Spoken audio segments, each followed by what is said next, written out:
वो संपत्ति को धीरे धीरे इन्होंने बेचना शुरू कर दिया और 9 साल में इन्होंने 145 पब्लिक सेक्टर यूनिट को बेच दिया है। और शिक्षा, गरीबों के बच्चे उसी तरह के गुणवत्ता स्कूल में पढ़ेंगे जहां पर डीएम, एसपी और पैसे वाले के बच्चे पढ़ते हैं। गुरुवार को शेखपुरा नगर परिषद क्षेत्र के वीआईपी रोड स्थित निजी सभागार में लोकतांत्रिक सामाजिक न्याय पार्टी के नेता पद्मश्री डॉक्टर जगदीश प्रसाद ने प्रेस वार्ता के दौरान जमुई लोकसभा संसदीय क्षेत्र से चुनाव लड़ने का घोषणा किया। वही प्रेस वार्ता के दौरान पद्मश्री डॉक्टर जगदीश प्रसाद ने बताया कि 2014 के लोकसभा चुनाव में बीजेपी ने लोगों की आंख में धूल झोंक कर सत्ता में आई है। 9 साल सत्ता में रहने के बावजूद भी बीजेपी सरकार ने आज तक अपने चुनावी वादे को पूरा नहीं किया। इसलिए हमारी लोकतांत्रिक सामाजिक न्याय पार्टी बीजेपी सरकार को सत्ता से उखाड़ कर फेंकने के लिए आगामी 2024 के लोकसभा चुनाव में उतरेगी। मौके पर लोकतांत्रिक सामाजिक न्याय पार्टी के जिला अध्यक्ष राजीव कुमार, पार्टी के महिला प्रकोष्ठ के जिला अध्यक्ष निशु कुमारी, महासचिव काजल कुमारी, मीडिया प्रभारी साजन कुमार, सामाजिक कार्यकर्ता संजय पासवान, धर्मेंद्र धारी, राजकुमार पासवान और अरविंद पासवान सहित अन्य लोग उपस्थित थे। आज हम लोगों के पास अपनी पार्टी लोकतांत्रिक सामाजिक न्याय पार्टी के बारे में बताने आए हैं, जो एक विकल्प राजनीतिक पार्टी के रूप में बिहार में आई है। और इसका आने का उद्देश्य ये है कि महागठबंधन और भाजपा की सरकार जो 33 साल में बिहार से राज कर रही है, वो शिक्षा, लोगों का रोज़गार को ख़त्म कर दिया, शिक्षा को ख़त्म कर दिया, स्वास्थ्य को ख़त्म कर दिया और पूरी सरकार भ्रष्टाचार में लिप्त है। आप देख रहे होंगे पुलें टूट रही है, बन रही है, टूट रही है, पैसा को पानी में डाला जा रहा है, स्कूलें टूट रही है। स्कूल बनाने के लिए इनके पास पैसा नहीं है, लेकिन पुल बना करके तोड़ने के लिए इनके पास पैसा है। तो ये सरकार भ्रष्ट से एकदम लिप्त है। लोकतांत्रिक सामाजिक न्याय पार्टी का 2024 की जो लोकसभा का चुनाव है, वहाँ उस चुनाव में भारतीय जनता पार्टी को हटाने के उद्देश्य से आई है। और उसका हटाने का उद्देश्य इसलिए है कि भारतीय जनता पार्टी लोगों को धोखा दे करके 2014 में आ गया। नौकरी देंगे 2 करोड़ का हर साल, नहीं दिया। उन्होंने कहा कि भाई 15 लाख रुपया देंगे, नहीं दिया। किसान की आमदनी को दुगनी कर देंगे, नहीं दिया। महंगाई को कम कर देंगे, महंगाई को 3 गुना ज़्यादा कर दिया। हमारा आर्थिक मुद्रा, देश का आर्थिक मुद्रा जो एक डॉलर को हम 64 रुपया में खरीदते थे, आज भारतीय जनता पार्टी के समय हम उसको 25 रुपया में खरीदते हैं। मतलब देश का जो रुपया का वैल्यू है वो भी कम हो गया। ये बात तो छोड़ दीजिए, ये भारतीय जनता पार्टी की सरकार आरक्षण को ख़त्म कर रही है, संविधान को बदल रही है। और तो और देश की संपत्ति जितने प्रधानमंत्रियों ने बनाया 355, वो संपत्ति को धीरे धीरे इन्होंने बेचना शुरू कर दिया और 9 साल में इन्होंने 145 पब्लिक सेक्टर यूनिट को बेच दिया है। यह बेचने के कारागार पर है।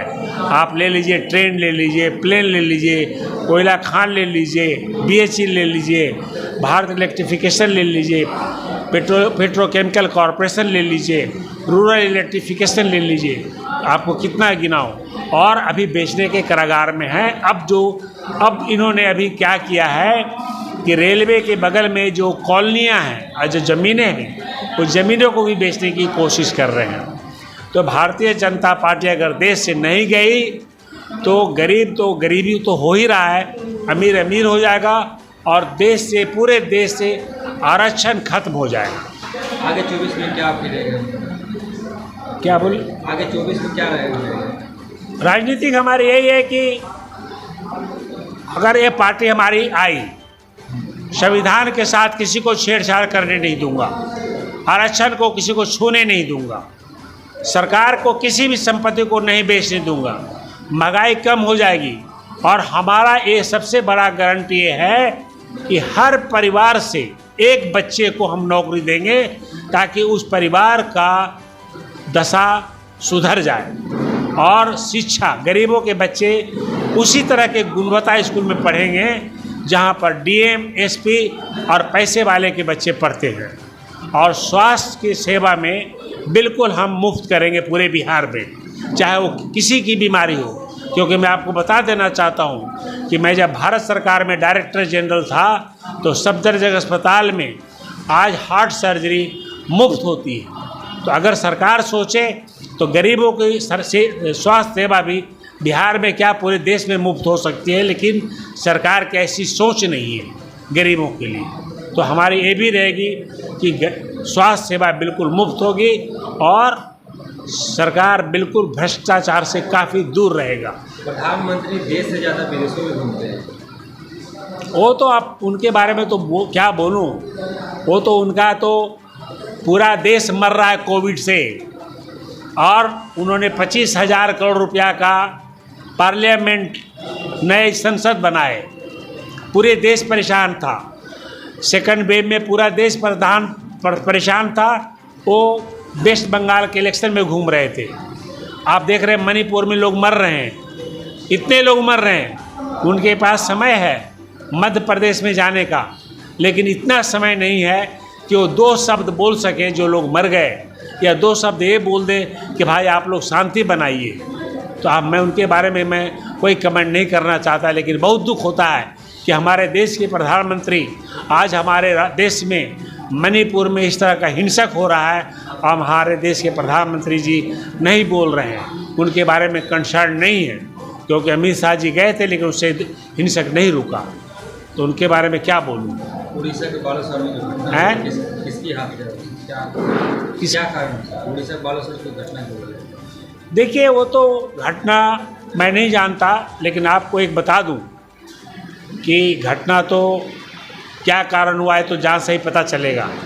लेकिन केंद्र सरकार की एक बात बता देना चाहता हूँ कि ट्रेन की सेफ्टी के लिए टेक्निकल लोगों ने 1 लाख करोड़ मांगा ताकि सेफ्टी वाल लगा दिया जाए।